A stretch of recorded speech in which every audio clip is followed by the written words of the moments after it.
Deməli, uşaqlar gəldik Qaraxani dövlətinə. Qaraxanilər də türk mənşəli bir dövlətdilər. Həm Qaraxanilər, həm də Qəznəlilər Mərkəzi Asiyada yaranıblar ərəb dövlətinin parçalanması nəticəsində. Baxın, elə bilin Qaraxani ilə Qəznəli iki dənə qardaşdılar. Yaxşı, iki qardaşdılar, əkiz qardaşdılar, Mərkəzi Asiyada yaranıblar. Ərəb dövlətinin parçalanması, yəni Abbasilər xilafətinin parçalanması nəticəsində. Bunu bir dənə qeyd eləyərsiniz. Bu kitablarda yoxdur. Yaxşı. Deməli, Qaraxanilər Qurluq tayfasından idilər. Hansı ki, bu tayfada Aşina soyundan gəlirdi. Və biz buradan görürük ki, həm Xəzərlər, həm Göytürklər, həm də ki, Qaraxanilər hansı tayfadandılar? Aşina tayfasından, yəni Aşina soyundan gəlirlər. Baxın, üçünün oxşar cəhəti budur. Deməli, Qaraxani dövlətinin əsası 840-cı ildə Qutluq Bilcə Qədirxan tərəfindən qoyulub. Bunun ikinci adı isə Qaraxan idi. Biz Qutluq sözünü çox görmüşük.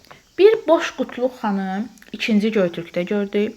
Qutluq Bilcə Kül və yaxud da ki, Gül xanı Uyğurlarda gördük. Qutluq Bilcə Qədir xanı ilə Q hərfi ilə yadda saxlayın, Qaraxanı da görəcək. Yaxşı. Qaraxanilər dövlətinin ikinci adı Əfrasiyab dövlətdir. Testlərdə də bunu çox verir. Nə üçün Əfrasiyab? Çünki İslam mənbələrində bu dövlətin adını Əfrasiyab kimi rast gəlinmişdi. Yaxşı. Qaraxanilər dövlətinin paytaxtları Balasakın olmuşdu birinci. İkinci Kaşqar olmuşdu. Üçüncü də Üzgen olmuşdu. Bu bəzi kitablarda yoxdur. Bunu qeyd eləyərsiniz. 3 dənə paytaxt. Balasakın, Kaşqar, Üzgen. Dediyimiz kimi xəritədə də baxsaq, yenə görürük Xəzər dənizi və yenə görürük Xəzər dənizinin sağı. Yəni Mərkəzi Asiya. Görürük ki, Qaraxanilər də Mərkəzi Asiyada digər dövlətlər kimi Mərkəzi Asiyada yaranan türk dövlətlərindən biridir. Bunlar hamısı bir-birini süquta uğradı. Burada yaranan dövlətlərdir. Yəni bir-birinin ardınca yaranıb bunların hamısı keçdiklərimiz. Deməli, Qaraxani dövlətinin ən qüdrətli hökmdarlarından da biri Satıq Buğra olmuşdu. Bundan əvvəl onu qeyd edeyim ki, uşaqlar, Qaraxanilər İslam dinini qəbul edən ilk türk dövlətlərindən biri idi. Hansı ki, bilirik ki, İslam harda yaranıb? Ərəbistanda yaranıbdı. Yəni ərəblər yaradıb İslamı. Amma türk dövlətlərindən birincisi Qaraxanilər idi ki, İslamı qəbul etmişdilər dövlət dini kimi. Belə ki, dedik ki, Satıq Buğranın dövrü Qaraxanilərdə güclü dövrdür. Hansı ki, Satıq Buğra ilk olaraq 932-ci ildə İslamı Qaraxanilərdə dövlət dini elan edilmişdi. Bununla da İslam Türkistanda, yəni ki, türklərin yaşadığı ərazilərdə yayılmağa başlamışdı və bu İslamın yayılması nəticəsində türk dilində İslam ədəbiyyatı yarandı. Bir də ki, qədim türk yazıları ərəb əlifbası ilə əvəz edildi. Yaxşı.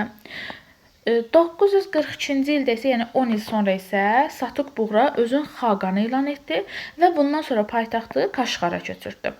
Deməli, biz görürük ki, Satıq Buğra İslamı qəbul edəndə xan idi, Satıq Buğra xan idi.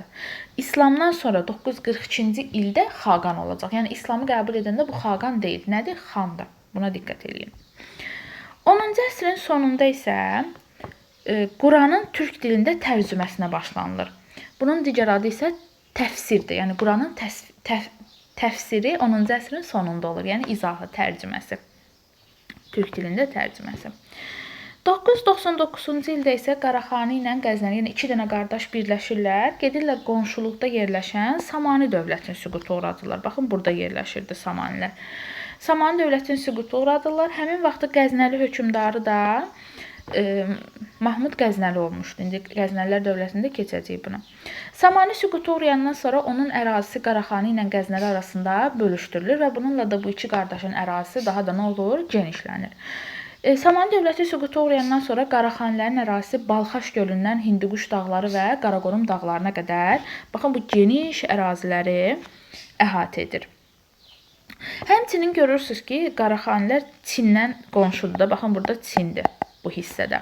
Çinlə qonşu olduğuna görə bu İpək yolunun üzərindən keçirdi. Yəni, böyük ticarət yollarının üzərindən keçirdi, yəni üzərində yerləşmişdi. Ona görə də burada ticarət, Qaraxanilərdə ticarət geniş şəkildə inkişaf eləmişdi. Hətta Qaraxanilərin bir sıra şəhərləri var idi ki, bunlar ticarət mərkəzi idi. Elə paytaxtlar Balasakun, Üzgen, Kaşqar, Səməndər, Buxara və digər şəhərlərdə ticarət inkişaf etmişdi və bu şəhərlər ticarət mərkəzi idi.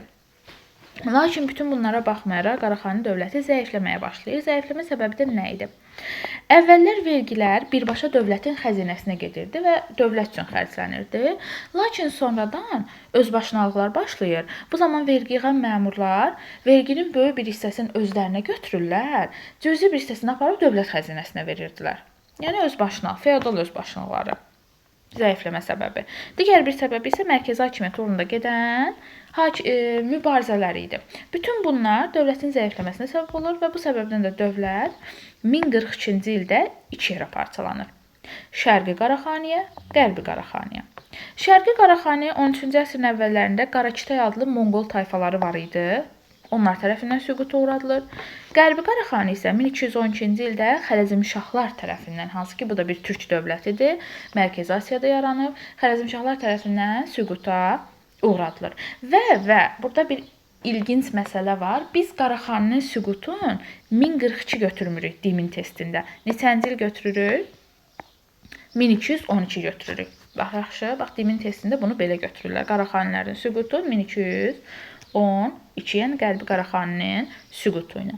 Və buradan belə bir oxşarlıq ərsəyə çıxır ki, Qərbi Qaraxani ilə indi keçəcək Eldənizlər dövlətinin oxşar cəhəti hər ikisi də 13-cü əsrdə Xərəzmşahlar dövləti tərəfindən süquta uğramalarıdır.